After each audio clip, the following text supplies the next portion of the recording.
Hello everybody and welcome to another top 10 video. This week we will be hitting on the top 10 hero cards coming out of Wave 6, aka Mutant Genesis.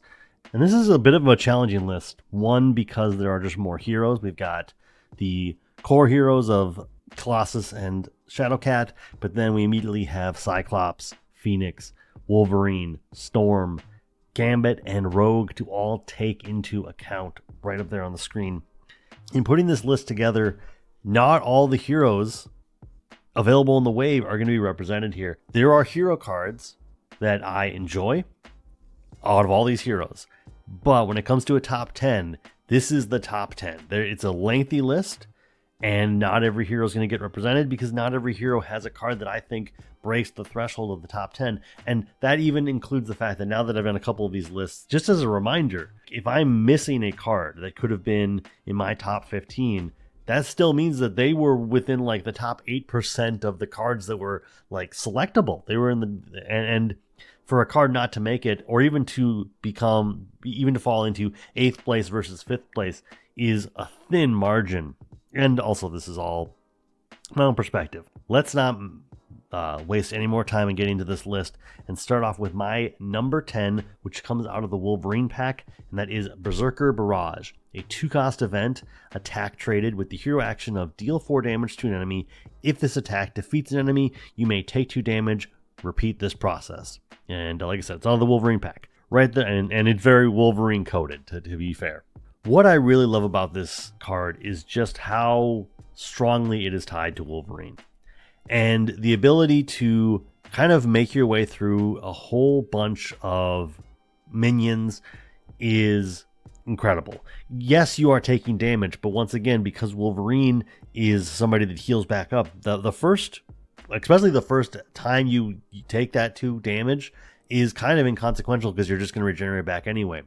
But if you want to just push yourself to the limit, you want to just take out 4 minions, you take 6 damage, you go down to like 3 or less life, and you just figure it out because you are Wolverine, you are a bruiser. Maybe you're going to switch back down to Logan and get around any kind of villain attacks. But at the end of the day, this card is just so emblematic of what I think of when I think of Wolverine and his powers and his power set and everything. And yeah, it's just incredible, and I love it. And yeah, that's why it is my number 10.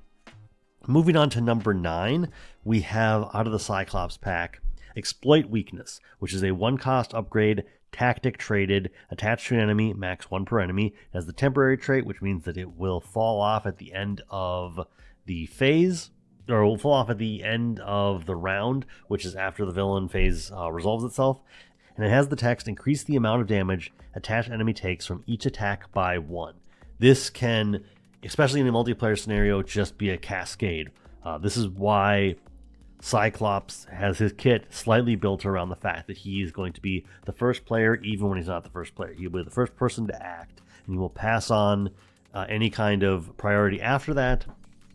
But he gets to set up these scenarios where you can just put this onto the villain, and you can just start to take all of your attack events and just dial them up by 1. The fact that this only costs 1 is great. You're using up a single card and this card to get a lot of advantage.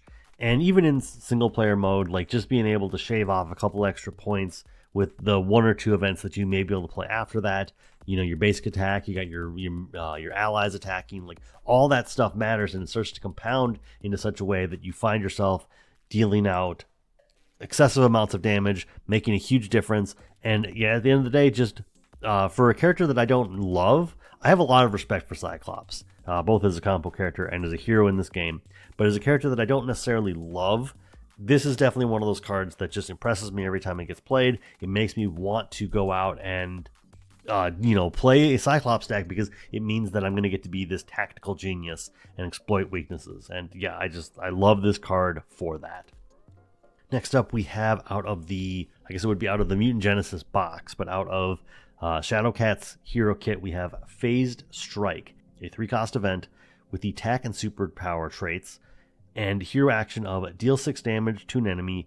If you are in phased mass form, you may discard an attachment with the text hero action or hero response from that enemy.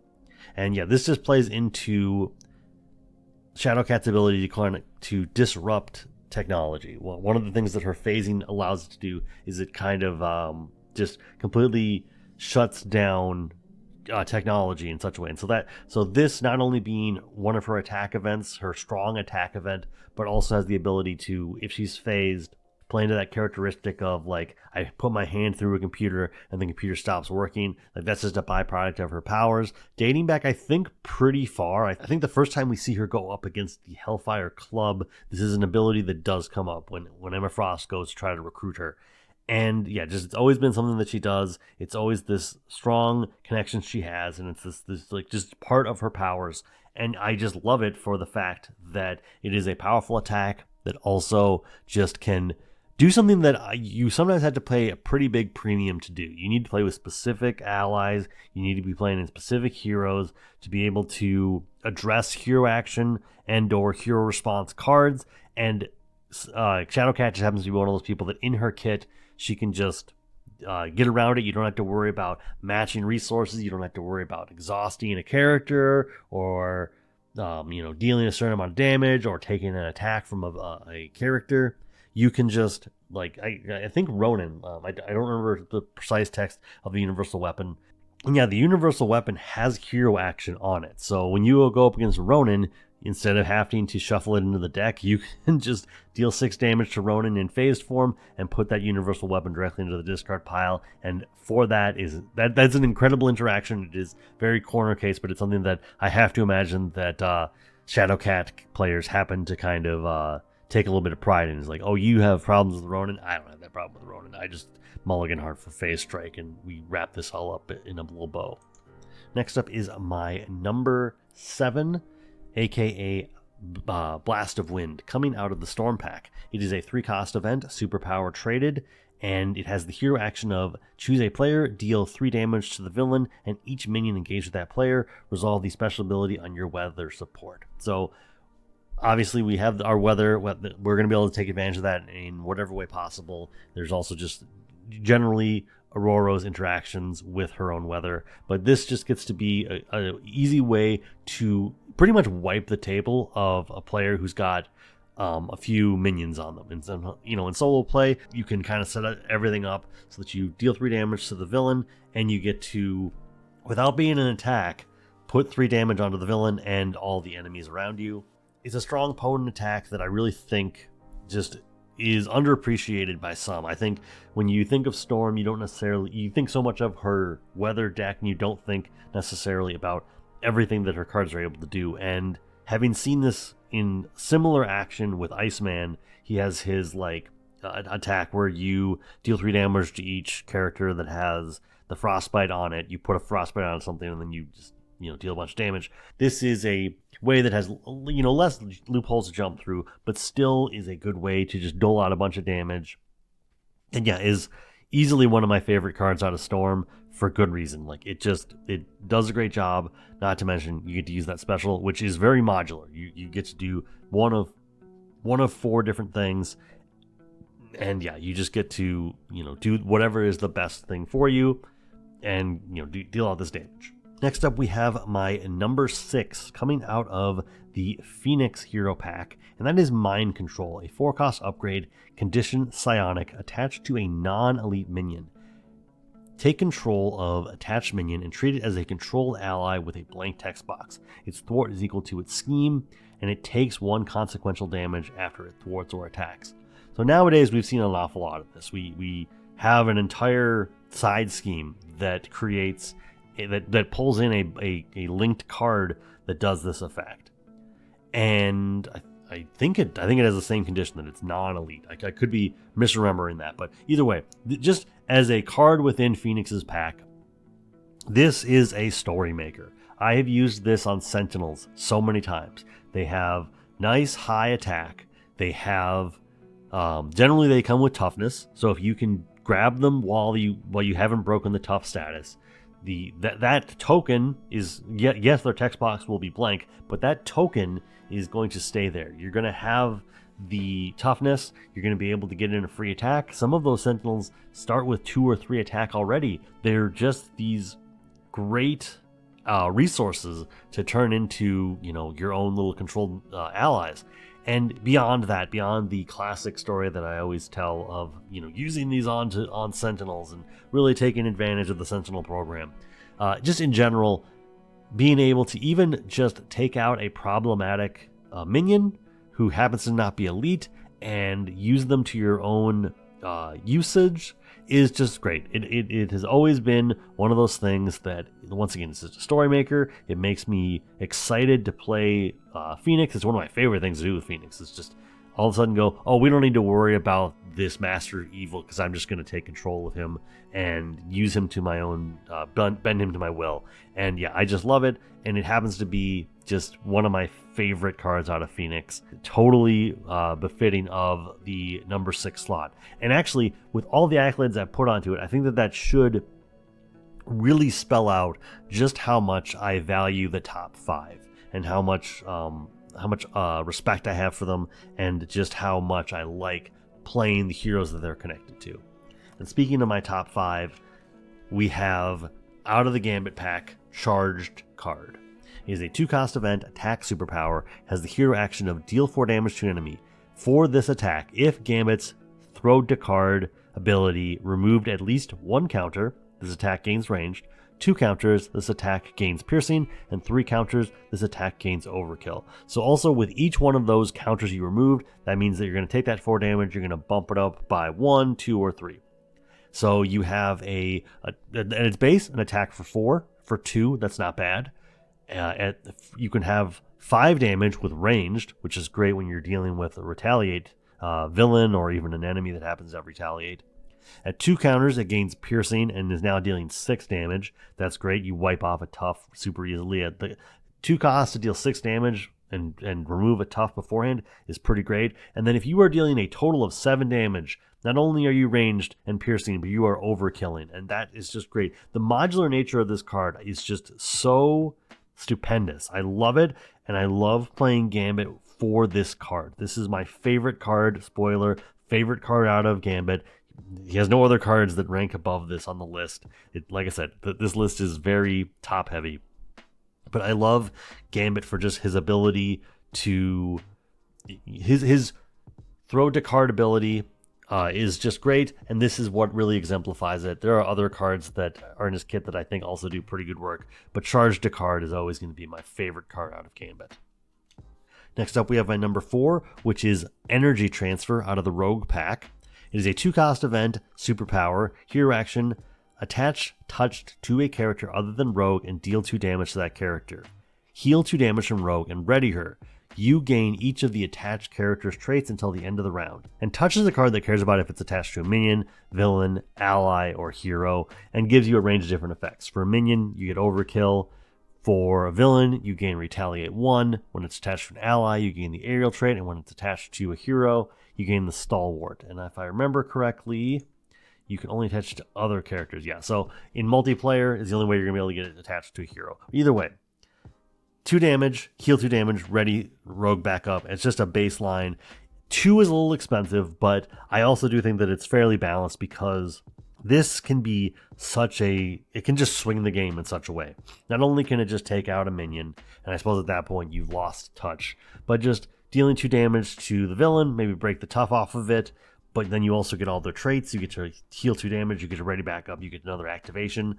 Rogue's already got 2 stats, so she's very well rounded, and this just pushes her over the edge and makes her into a stellar character. Gaining all the traits is also good. That's going to come down to more nuanced play. That's going to come down to more deck to deck importance. But when it's important and when it's helpful, it's very helpful.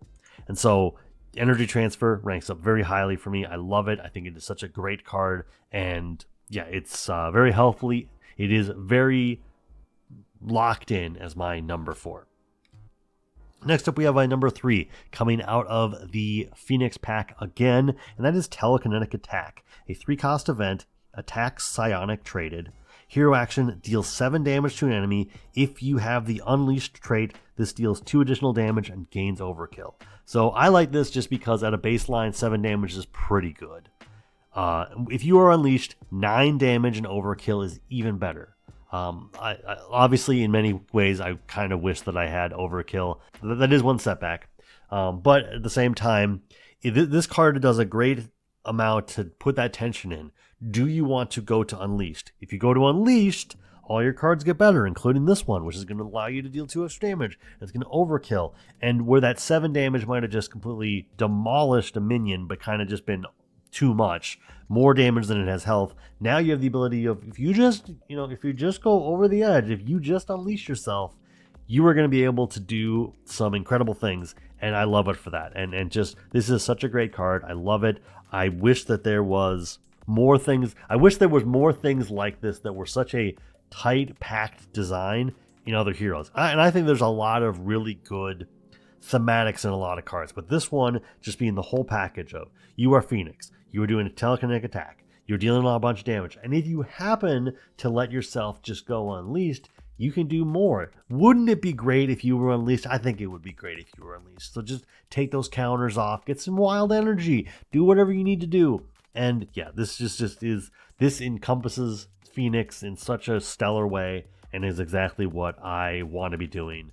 And the exact play pattern of, like, it would be pretty great if I was Unleashed. I think it would be, and maybe I should try it out sometime. Moving on to my number 2, we return back to the Cyclops pack with Field Commander. A 1-cost upgrade title. You take the first turn during the player phase.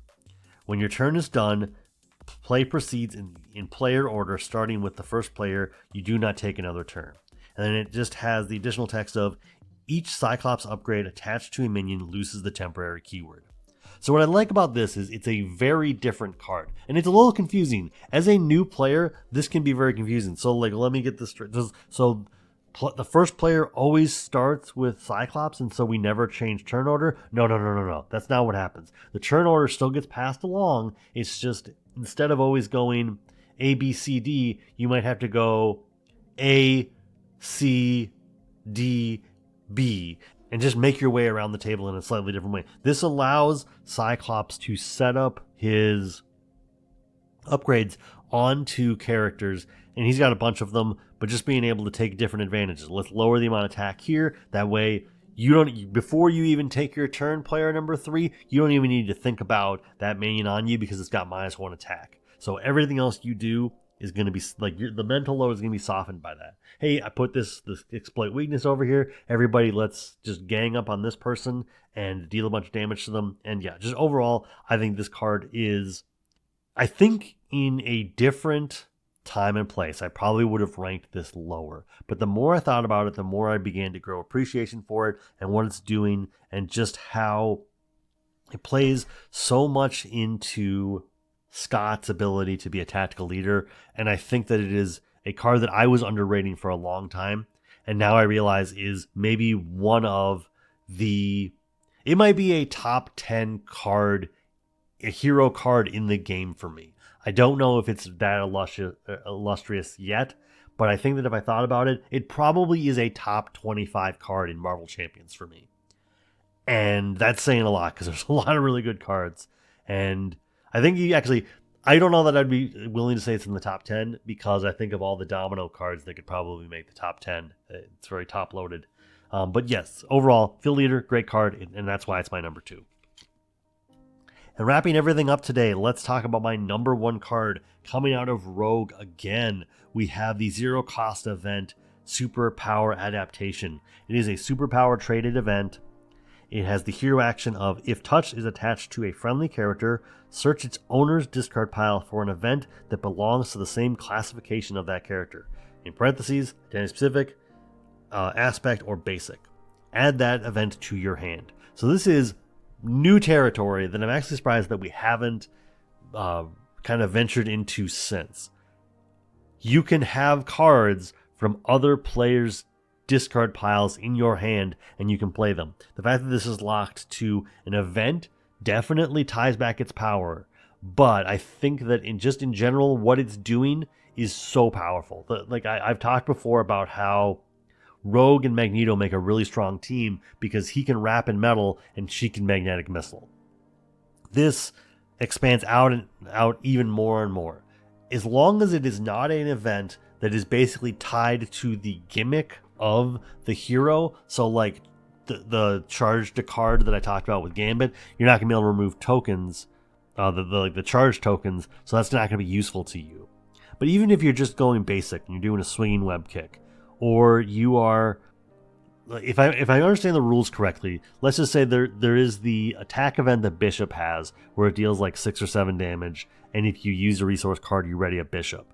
This allows you to allow Bishop to maybe make a defense, because you are going to go before the Bishop player, and then you take the card out of their discard pile, play it, ready up Bishop, and he's able to do his thing. That gets a little bit into the weeds in terms of stuff you can do, but that's just the tip of the iceberg. It allows you to get into the weeds on the game interactions. And I understand the criticism of Rogue, where you say that she's only really good in multiplayer. I think that for the most part, 60% of her power probably is tied into multiplayer. I think she's got a lot going for her, but unfortunately, this event really just turns into attached, touched to Gambit to get back on your own events. That's kind of boring. But when you can play in multiplayer, you can go grab stuff out of other people's discard piles and use them to your own advantage. There is so much power in that, and I think that it just makes for, once again, it's a story-making card. It makes fun things happen, and that's why it's my number 1. And so yes, overall, that is my top 10 list. I definitely value story makers. It's right there on the list. Telekinetic Attack, Superpower Training, even Field Commander to some degree can turn into one of those cards where it's like, well, because we had this in play, all of this stuff happened. And I think even I didn't fully put enough respect on the fact that Field Commander removes temporary, which can definitely also be game warping. But overall, that is my list. What does your top 10 list for hero cards coming out of the Mutant Genesis wave look like? Let me know in the comments. But until next time, thank you so much. Have a great day. And remember, you are doing great. Keep it up.